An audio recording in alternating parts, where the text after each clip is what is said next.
3 అందరికీ నమస్తే. ఈరోజు మనము ఇఫ్ క్లాజ్ని తెలుసుకోబోతున్నాం. ఇఫ్ క్లాజ్ అంటే ఏమీ లేదండి.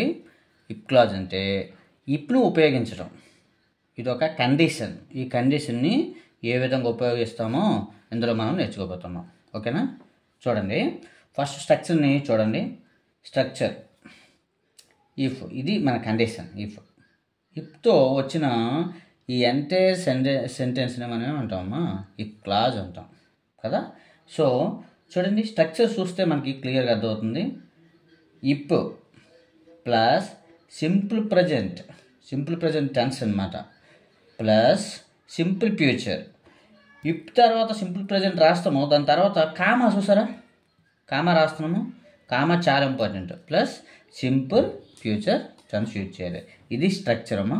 ఈ స్ట్రక్చర్ని ఫాలో అయితే మనము ఇఫ్ క్లాజ్ని ఈజీగా యూజ్ చేయవచ్చు. ఇక్కడ ఎగ్జాంపుల్స్ ఉన్నాయి చూడండి. If you work hard you will get good result. If you work hard you will get good result అంటే ఏంటమ్మా? అంటే వర్క్ హార్డ్, ఇక్కడ బాగా అబ్జర్వ్ చేయండి. ఇఫ్ ఇగోండి, ఇఫ్ ఉంది, యూ వర్క్ హార్డ్, ఇది ఏ టెన్స్ ఉంది? ఇక్కడ V1 ఉంది, చూసారా లేదో? V1 ఉంది. V1 అంటే ఏంటమ్మా? సబ్జెక్ట్ ప్లస్ V1 అంటే సింపుల్ ప్రజెంటే కదా. సింపుల్ ప్రజెంట్ తర్వాత కామా చూసారండి, కామా తర్వాత యూ విల్ గెట్, చూసారా, విల్ గెట్ సింపుల్ ఫ్యూచర్. ఈ విధంగా అంటే ఇఫ్ యూ వర్క్ హార్డ్, నువ్వు కష్టపడి పని చేసినట్లయితే you will get good result, నీకు ఒక మంచి ఫలితము వస్తుంది అని అర్థం. ఇది నెక్స్ట్.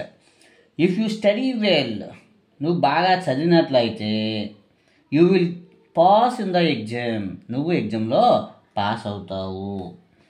ఇఫ్ యూ ప్రాక్టీసెస్, ఇక్కడ V1, ఈ V1 ప్లస్ ఎస్ యాడ్ అని చూడండమ్మా. ఎస్ ఎందుకంటే ఇక్కడ సబ్జెక్ట్ ఎవరు? సింగులర్ కాబట్టి, హీ అండ్ సింగులర్ కాబట్టి ఈవెన్కి ఎస్ కానీ ఎస్ కానీ యాడ్ చేయలేని రూల్ ఉంది మన సింపుల్ ప్రెజెంట్ టెన్స్లో. దాన్నే మనం ఇక్కడ ఫాలో అయ్యామన్నమాట. So if he practices daily he will play well. అంటే ఇఫ్ హీ ప్రాక్టీసెస్ డైలీ అంటే రోజు అతను సాధన చేసినట్లయితే, ప్రాక్టీస్ చేసినట్లయితే హీ విల్ ప్లే వెల్. అంటే మనం ఏదైనా ఒక గేమ్ విషయంలో, రీసెంట్గా మనము ఛాంపియన్ ట్రోఫీలో పాకిస్తాన్పై విరాట్ కోహ్లీ చాలా అద్భుతంగా ఆడాడు. దానికి కారణం ఏంటి? తను రోజు కూడా క్రికెట్ని ప్రాక్టీస్ చేస్తాడు. వాళ్ళ టీం సభ్యులు అందరికంటే ముందే 2 hours ముందు వచ్చి గ్రౌండ్లో ప్రాక్టీస్ మొదలుపెట్టాడని మనం విన్నాం. ఆ విధంగా ఎవరైతే ప్రాక్టీస్ బాగా చేస్తారో, అది ఏ గేమ్ అయినా, కబడ్డీ అయినా సరే, వాలీబాల్ అయినా సరే, ఏ గేమ్ అయినా సరే, ఎవరైతే ప్రాక్టీస్ డైలీగా చేస్తారో ఖచ్చితంగా అతను ఏమవుతాడు? బాగా ఆడగలుగుతాడమ్మా. అందుకే అని చెప్పాను అనమాట. If he practices daily he will play well. అతను రోజు సాధన చేసినట్లయితే అతను బాగా ఆడుతాడు అని చెప్పాం. ఇక లాస్ట్ ఎగ్జాంపుల్ చూడమ్మా.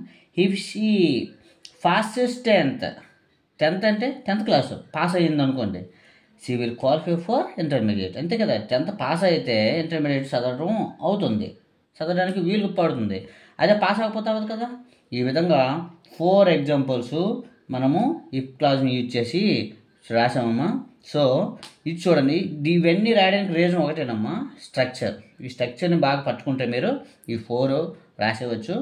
ఎక్కడైనా సరే ఎగ్జామినేషన్ పాయింట్ ఆఫ్ వ్యూలో ఇటువంటి కండిషన్ ఇచ్చేటప్పుడు ఏమవుతుందంటే, ఇఫ్ ఇస్తాడు, సింపుల్ ప్రజెంట్ టెన్స్ ఇస్తాడు, ఈ సెంటెన్స్ ఎవడు ఇటువైపు, అప్పుడు సింపుల్ ఫ్యూచర్లో రాయాల్సి వస్తుంది.